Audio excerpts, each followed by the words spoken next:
Would you declassify the 9/11 files? Yeah. Would you declassify JFK files? Yeah. Would you, I did a lot of it. Would you declassify the Epstein files? Yeah, I would. All right. I guess I would. I think that less so because, you don't know it. You don't want to affect people's lives if it's phony stuff in there because there's a lot of phony stuff with that whole world. Yeah, I don't know about Epstein so much as I do the others. Donald Trump is not known to really care about anyone else. Not named Donald Trump, but it still shocks me the level of depravity and his lack of empathy that he is willing to throw everyone under the bus, including his own daughter, which is what he just did with the much anticipated amongst MAGA release of the Epstein files, in which he made sure that he was all clear but not a member of his family. It is absolutely wild. We are going to get into it all. But before we do, if I could quickly ask you to leave a like on this video, and if you haven't already, and you enjoy our channel, to hit that subscribe button. It goes a long way, and it really does mean a lot to me now. Before we can see how Donald Trump, this is so funny, I promise you, threw his own daughter under the bus. I think we need a little context on both the release of these files, and MAG's outrage as well. Take it with a grain of salt, has promised full transparency when it comes to most of the big conspiracy theories of the past 60 years, something he campaigned on in the lead up to the election. The issue led to an absolutely Hall of Fame interview clip. Would you declassify the 9/11 files? Yeah. Would you declassify JFK files? Yeah. Would you, I did a lot of it. Would you declassify the Epstein files? Yeah, I would. All right. I guess I would. I think that less so because, you don't know it. You don't want to affect people's lives if it's phony stuff in there because there's a lot of phony stuff with that whole world. Yeah, I don't know about Epstein so much as I do the others. Yep, Epstein. Sure about that? Maybe not Epstein. I wonder why Donald Trump wouldn't want the Epstein files to be made public. I mean, here he is in 1992 dancing and leering at women with his buddy Jeffrey Epstein at Mar-a-Lago. In 2002, Donald Trump said Jeffrey Epstein is, and I quote him here, a terrific guy. It is even said he likes beautiful women as much as I do, and many of them are on the younger side. I wonder why Donald Trump wouldn't want the Epstein files to be made public. Thing is, many members of Trump's base do. The Republican House Oversight Committee sent multiple letters to Attorney General Pam Bondi demanding the Epstein files be released. Bondi then went on an apology tour to Fox News, promising the documents would be released imminently. Today, the White House made a big show of handing a bunch of conservative influencers binders labeled the Epstein Files, Phase 1. But the whole stunt was a bust. What's interesting is we're all waiting for bombshells, we're all waiting for juicy stuff, and that's not what's in this binder. That's not what's in this binder at all. It is the biggest disappointment I think that you'll find. I encourage you to do your own homework on this. It's mostly procedural jargon, Glenn, heavily redacted. Congresswoman Anna Paulina Luna, the Florida Republican leading this charge, said of the binders, all caps, "This is not what we or the American people asked for, and a complete disappointment." And the Republican-controlled House Judiciary Committee made a post claiming to link to the Epstein files. So this is the big anticipated moment from MAGA we're getting. The Epstein files. Things are getting declassified. It didn't happen on night one with other documents that Donald Trump declassified. They had to take a little bit of time and get his name off everything, of course. And that's what they did. Because MAGA needs those files, but not the photographic evidence, video evidence. Donald Trump saying Epstein's a great guy, saying it about Ghislaine Maxwell, EPEP, saying that Trump is his best friend. They don't look at any of that. They need these files. Right? That's what they need. Then it'll all be clear. Well, you just got a little bit of clarity, MAGA, because while everything that was released was public information, Donald Trump doubled down and throwing his daughter, Anka, Trump under the bus. Because take a look at this. Having your name redacted but not your daughter or ex-wife's names is nasty work. Page 54 in the PDF, page 59 in the full document.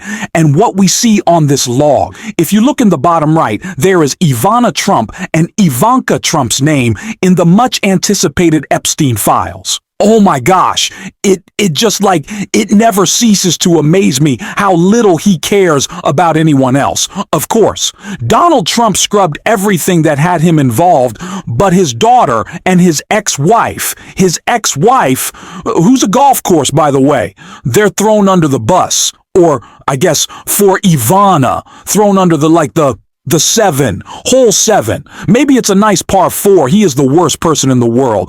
I'm sorry to laugh about this.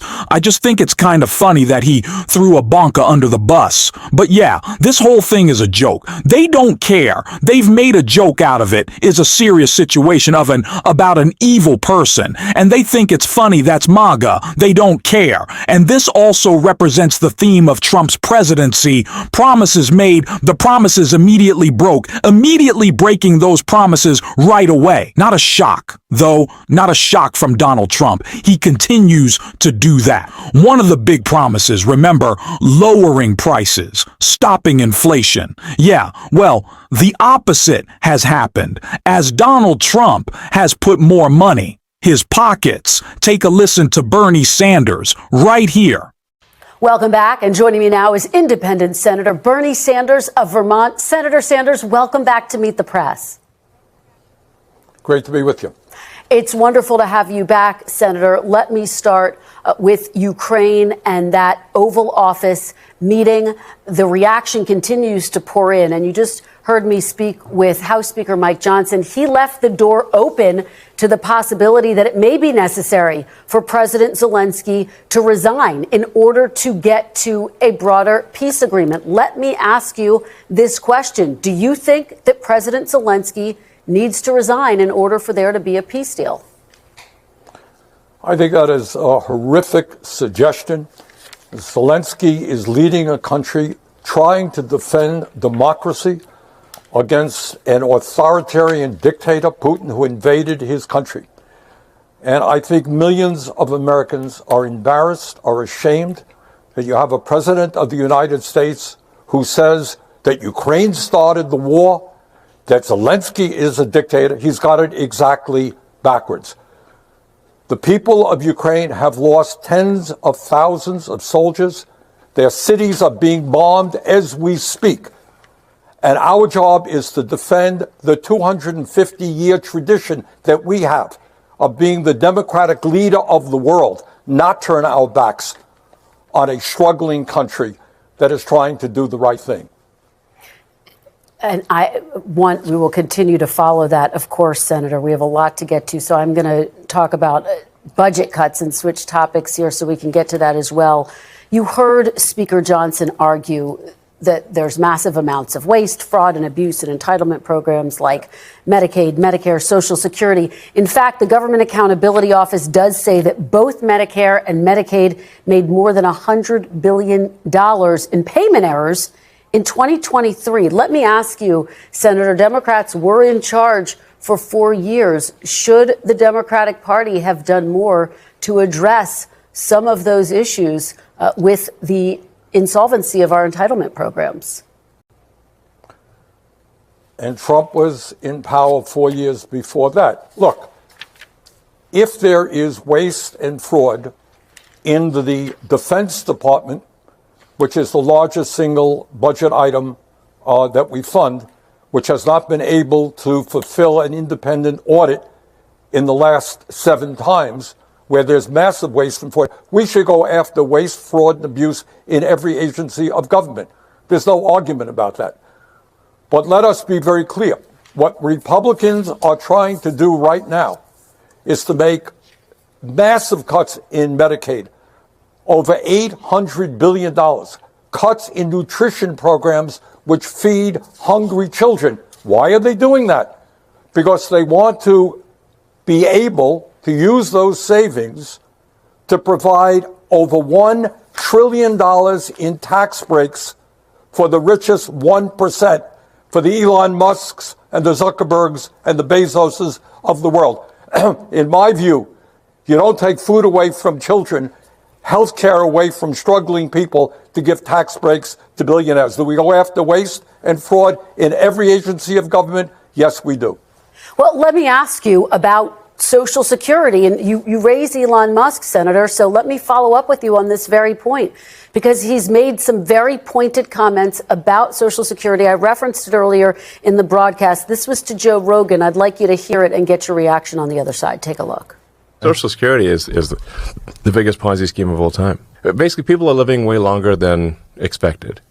And there are fewer babies being born. So you have more people who are retired and that live for a long time and get retirement payments. So the future obligation. So however bad the financial situation is right now for the federal government, it will be much worse in the future. Senator, President Trump says he's not going to touch Social Security. Elon Musk calls it a Ponzi scheme. Do you agree? No, I think what Musk, the wealthiest guy in the world, just said is totally outrageous. That's a hell of a Ponzi scheme when for the last 80 years, Social Security has paid out every nickel owed to every eligible American. Quite a Ponzi scheme. What is in fact a problem is that if we don't make reforms and improve the funding mechanism, in the next 9 years, the Social Security Trust Fund, which provides about 20% of the funding, will go broke. So what we have got to do, and I think most Americans agree, and I've just introduced legislation to do that, is you lift the cap on taxable income. Right now, Musk, worth $400 billion, contributes the same amount into the Social Security Trust Fund as somebody making $170 million. You lift that cap, we can extend the solvency of Social Security for 75 years, and you can raise benefits. Kristen, right now in America, half of elderly people are trying to get by on $30,000 a year, 22% on $15,000 a year. We've got to raise Social Security benefits. We've got to expand Medicare to include hearing, dental, and vision, not go after these programs which are so important to millions of our seniors.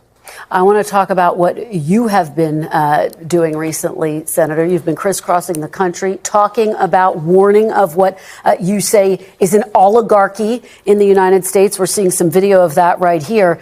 Some Democrats argue the best action right now for the party to counter Donald Trump is to do nothing at all. Democratic strategist James Carville wrote this, quote, "Roll over and play dead. Allow the Republicans to crumble beneath their own weight and make the American people miss us." Senator, what say you? Do you think that's a good idea? No, I don't. In fact, the problem is the Democrats have been playing dead for too many years. 60% of our people live paycheck to paycheck. We have more income and wealth inequality than we've ever had in the history of this country. We have the highest rate of childhood poverty of almost any major country. Millions of seniors are struggling to heat their homes and put food on the table.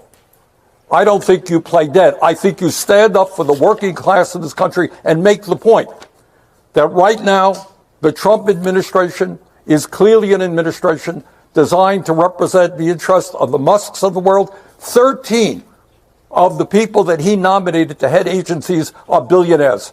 You know, Kristen, when Abraham Lincoln was in Gettysburg, looking out on the field where so many had died to defend freedom, he talked about a vision of America where we have a government of the people, by the people, and for the people. What we have right now in Washington, let me be very clear, is a government of the billionaire class, by the billionaire class, and for the billionaire class. And these guys want to get their greed. Their greed is uncontrollable. More tax breaks for billionaires, cuts to programs for the elderly, the children, and the poor. We've got to fight back. That's what these trips to Wisconsin and Michigan will be about. Senator, very quickly, we are just 12 days away from a potential government shutdown. House Speaker Mike Johnson says Democrats have a significant role to play to keep the government open. Some Democrats are saying they're not going to vote for a government spending bill that includes Elon Musk's cuts. Will you vote for a bill to keep the government open if it includes those cuts? Well, we don't have a bill right now, but I will tell you this. Last I heard, the Republicans control the White House, the House, and the Senate. And I hope they present us with a budget that works for working people, not just for the billionaires. All right. Senator Bernie Sanders, thank you so much. Not only is Trump making it more expensive for you to live, he's taking away the programs to help you live so Elon can get a bigger tax cut. What a great guy. That's what this is all about. He is willing to throw everyone, including his supporters, under the bus, and he's doing it with every action. We've talked about previously how these cuts to U.S. aid, these funding freezes are really impacting a huge demo that voted for Donald Trump farmers who provide that humanitarian assistance, who provide that food around the globe. It doesn't just not get delivered. It doesn't get made, doesn't get grown. He clearly doesn't care. Betrayal. That's another theme. It's not just incompetence, it's also betrayal. It feels targeted. They don't care. He is having a presidency opposite to that of his campaign. It was this fake MAGA populism. We're going to lower costs. They haven't even put the no tax on tips in the budget pill. Like there's nothing that was promised that is actually happening.